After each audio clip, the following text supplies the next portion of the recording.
Good morning. It is October 10, and I am at Berlin Ichthyosaur State Park. You try and say that. I'm delayed a day getting here because I had to deal with a flat tire, but a nice guy stopped and helped and tried to get it off, but he couldn't, so I had to call roadside assistance, and then the tire shop wasn't open on the weekend. But anyways, now I'm on the road again, and the campground here is very lovely, but it's the dreaded outhouse situation. But anyways, at least they have running water. I'm grateful for that. Now let's go find some fossils. But on the way, we are now in the book of Deuteronomy. This is the fifth and final book that Moses wrote. Big sage is the Nevada state flower. That's interesting. It's a member of the sunflower family, and it's a good indicator plant. Generally, if a stand is healthy and tall, the area will yield good agricultural crops. Many pioneer farms were located using the sagebrush technique.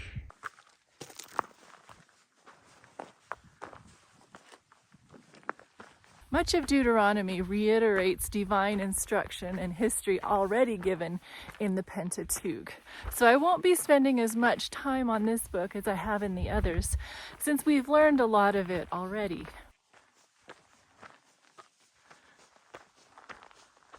By the first day of the 11th month in the 40th year of the Exodus, Israel was encamped in Shittim by Jericho, across from Jericho, in the plains of Moab, which are east of the Jordan. During the 2 months they remained there, preparations were made to occupy Canaan.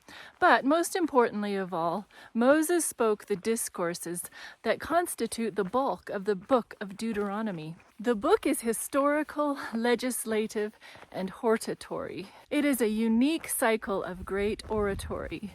Deuteronomy is the valedictory of a man who loved his people so deeply that he prayed that his name would be blotted out of the book of life if their sin could not be forgiven. The influence of Deuteronomy and its place in the religious life of Hebrews and of Christendom is great. All right, now we're going to learn about the Utah juniper. This tree has an amazing root system which all but excludes other plants from its immediate vicinity. Just under the surface, a maze of tough, hair-like roots weave a mat several inches deep for capturing rainwater and absorbing mineral nutrients for growth. In many early settlement areas, juniper and pinyon trees were used so extensively for firewood that they became severely reduced. These trees are good competitors, however, and the acreage they occupy is expanding yearly, necessitating programs to reclaim the ground they have invaded. The Indians of the Great Basin found many medicinal uses for juniper berries and other parts of the tree, and wove the coarse bark into a crude, heavy rope. Now this is the single-leaf pinyon, Nevada's state tree. Together with the Utah juniper, this tree forms the widespread pygmy forest of the Great Basin. One of the most interesting features of the pinyon is its large seed or pine nut, which has been commonly sought as a food for centuries by both Indians and white men. A full 1.5 years from the time of pollination to seed ripening makes it less difficult to understand why a large crop is produced only once in several years. This rediscovery of the Book of the Law in the time of King Josiah produced one of the greatest religious reformations in history. Deuteronomy became the keystone of Hebrew religious devotion. Every true Hebrew recited one of its chapters daily. Jesus met the temptations of the evil one with 3 quotations from Deuteronomy. Paul employed the phraseology of Deuteronomy to illustrate the idea of righteousness by faith. Some of the common animal inhabitants are mule deer, black-tailed jackrabbit, cottontail rabbit, western bluebird, pinyon jay, chukar partridge, whiptail lizard, western fence lizard, gopher snake, and rattlesnake. So after a brief introduction to the book, Moses' first speech was to review the past, and then he encourages God's people to remain faithful to him in the future. Oh, a big building in the middle of nowhere. Oh, this is fun, but I sure hope something's open.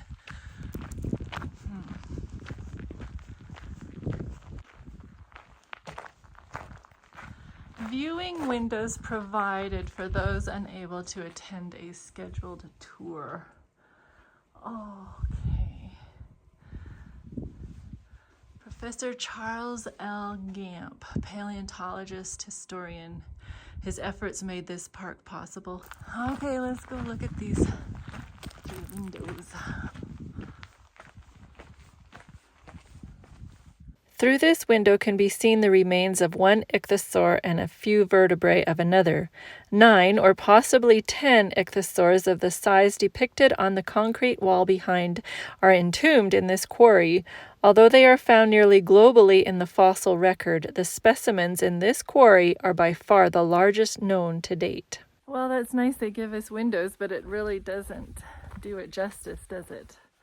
Guess we have to use our imaginations. That's what it really looks like anyways, I guess. And now I'm going to do the Richmond Canyon Trail, which is a 2-mile loop trail off of this museum area. Look at this amazing view. We're pretty high up here.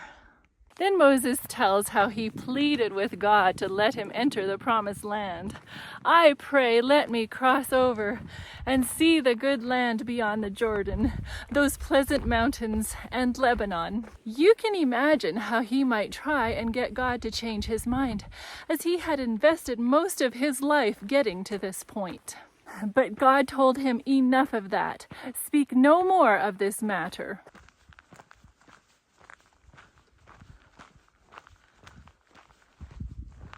Moses was telling the Israelites this story of his intense disappointment, which should have caused them to feel remorse for provoking him to the anger which caused his failure. His case served as a warning. If God would not even allow Moses to enter Canaan when he rebelled, neither would he let the people if they rebelled.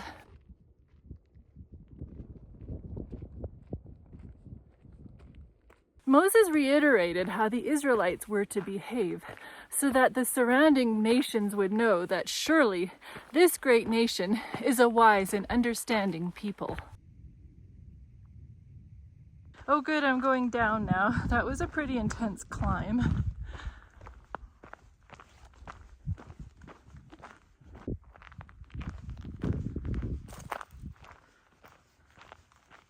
Israel's society would prosper if they lived in harmony with the wise instructions they received from the Lord. This prosperity would draw other people to admire them and be drawn to the divine source of their wisdom.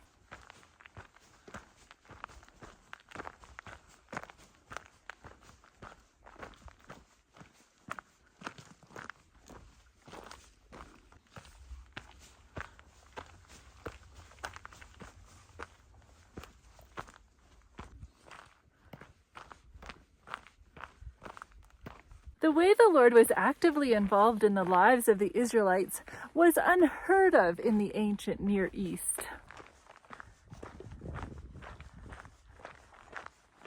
Other peoples spent a lot of time and resources trying to get the help from their gods, which they believed were present in the form of idols, but otherwise remote.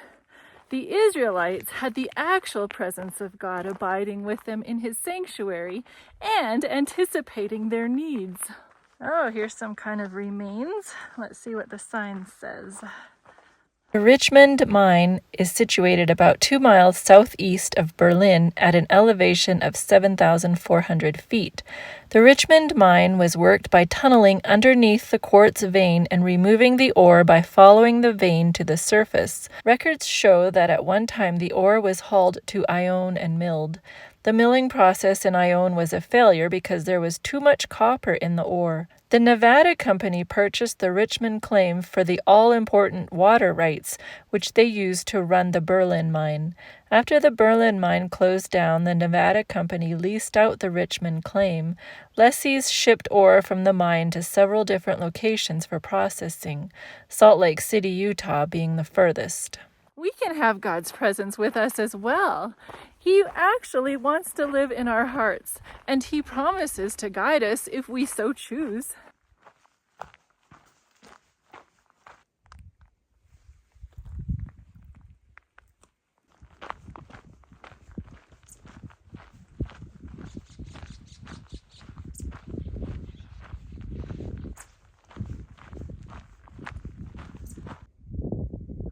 got to get these sunflowers. They're so pretty, even in October. Well, I've completed the loop. I hope you like history because we're going to go to the Berlin part of this park now.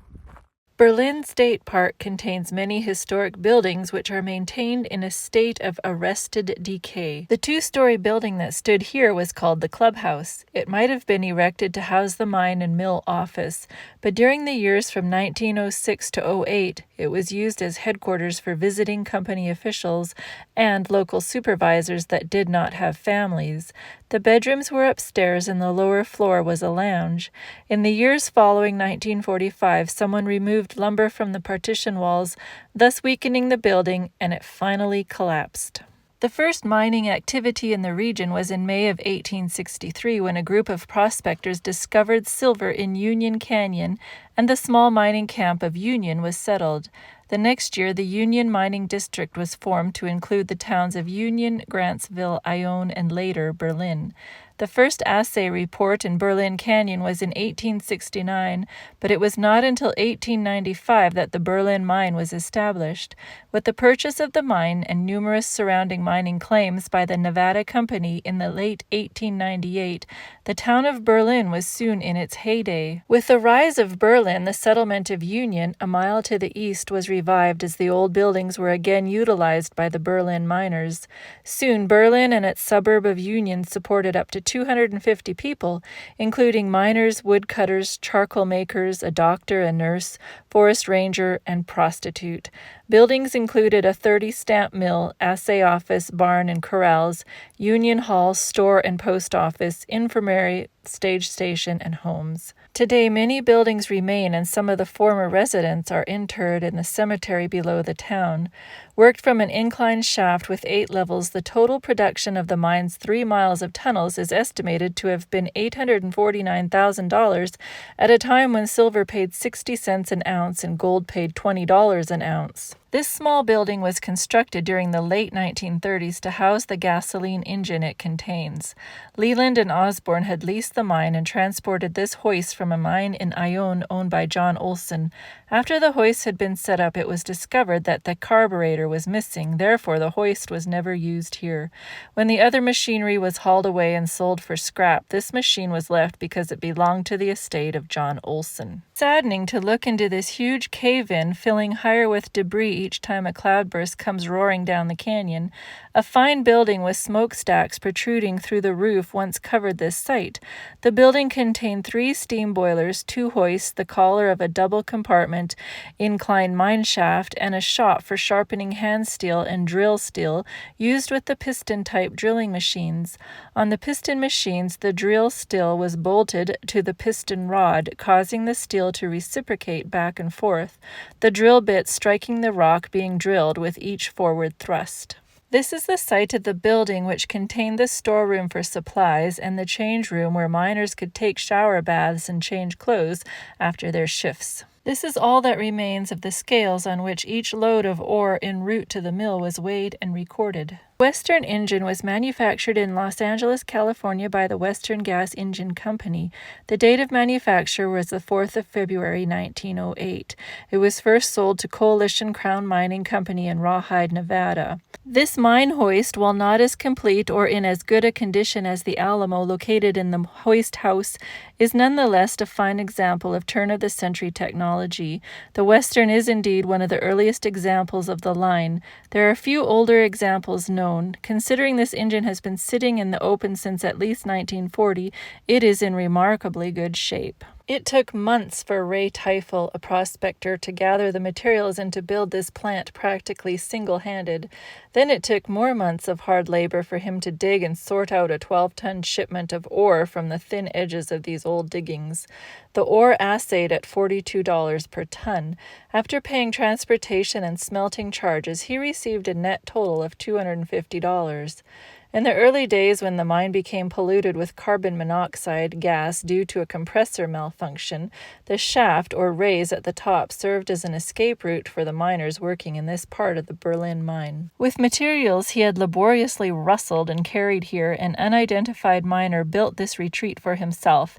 As he sat at his breakfast table looking at the mountains in the distance and the bright sunshine creeping silently across the valley toward his castle, he could very well have felt that he was monarch of all he surveyed. Jack Schwebel and his son dug here hoping to find placer gold and silver, but the pannings were disappointing because they indicated only a trace of values.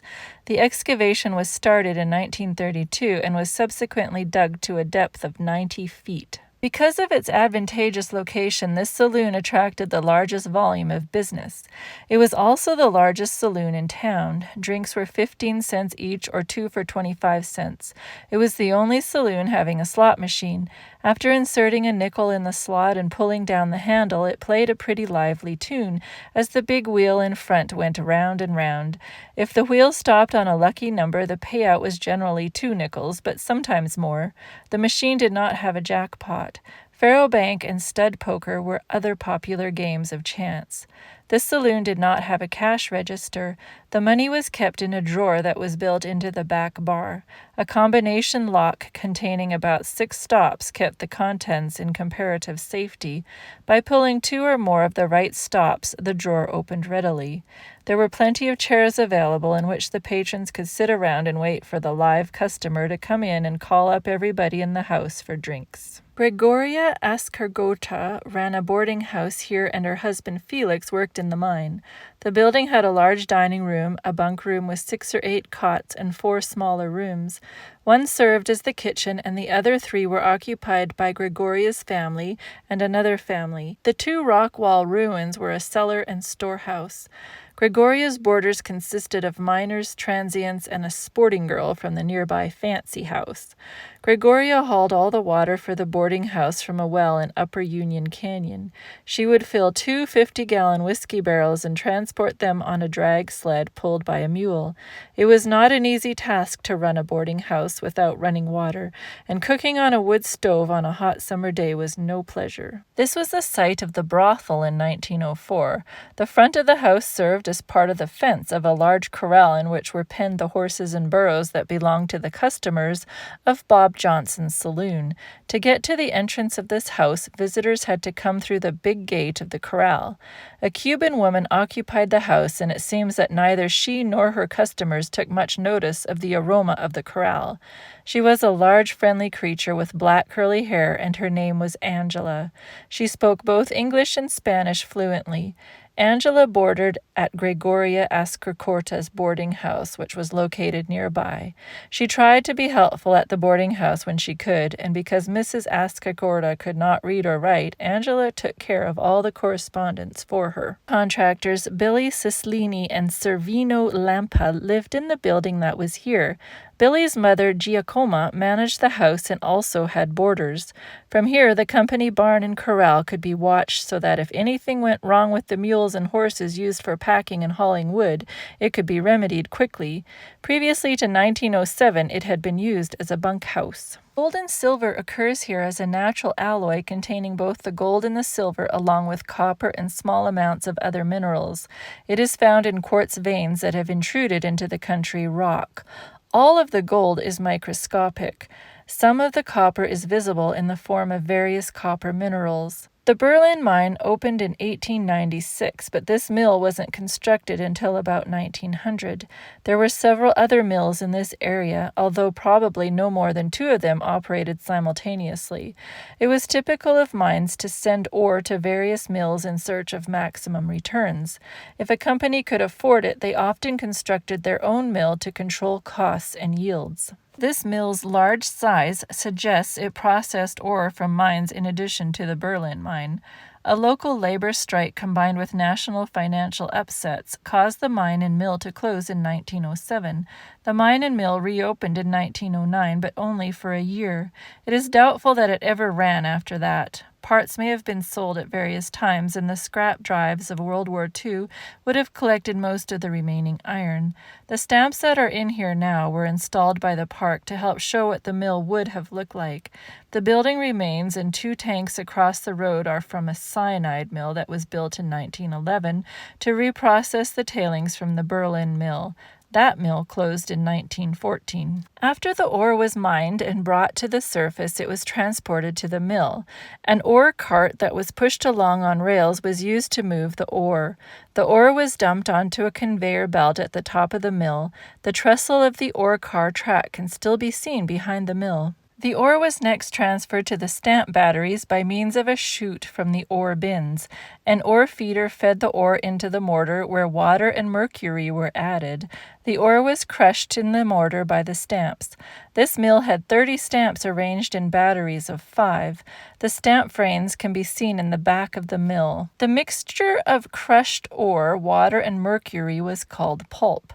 After being discharged from the mortar, the pulp flowed down an inclined 4 by 12-foot mercury-coated copper plate called an amalgamation table. The mercury would catch much of the gold and silver as it flowed down the table. Any gold or silver left in the pulp was then recovered by putting the pulp through a concentrating table. This building was a beehive of activity while Berlin was in its heyday. One man tended to the primary crusher and did other odd jobs. Another tended the 30 stamps and the concentration tables, and a third man fired the 5 boilers and looked after the 4 steam engines.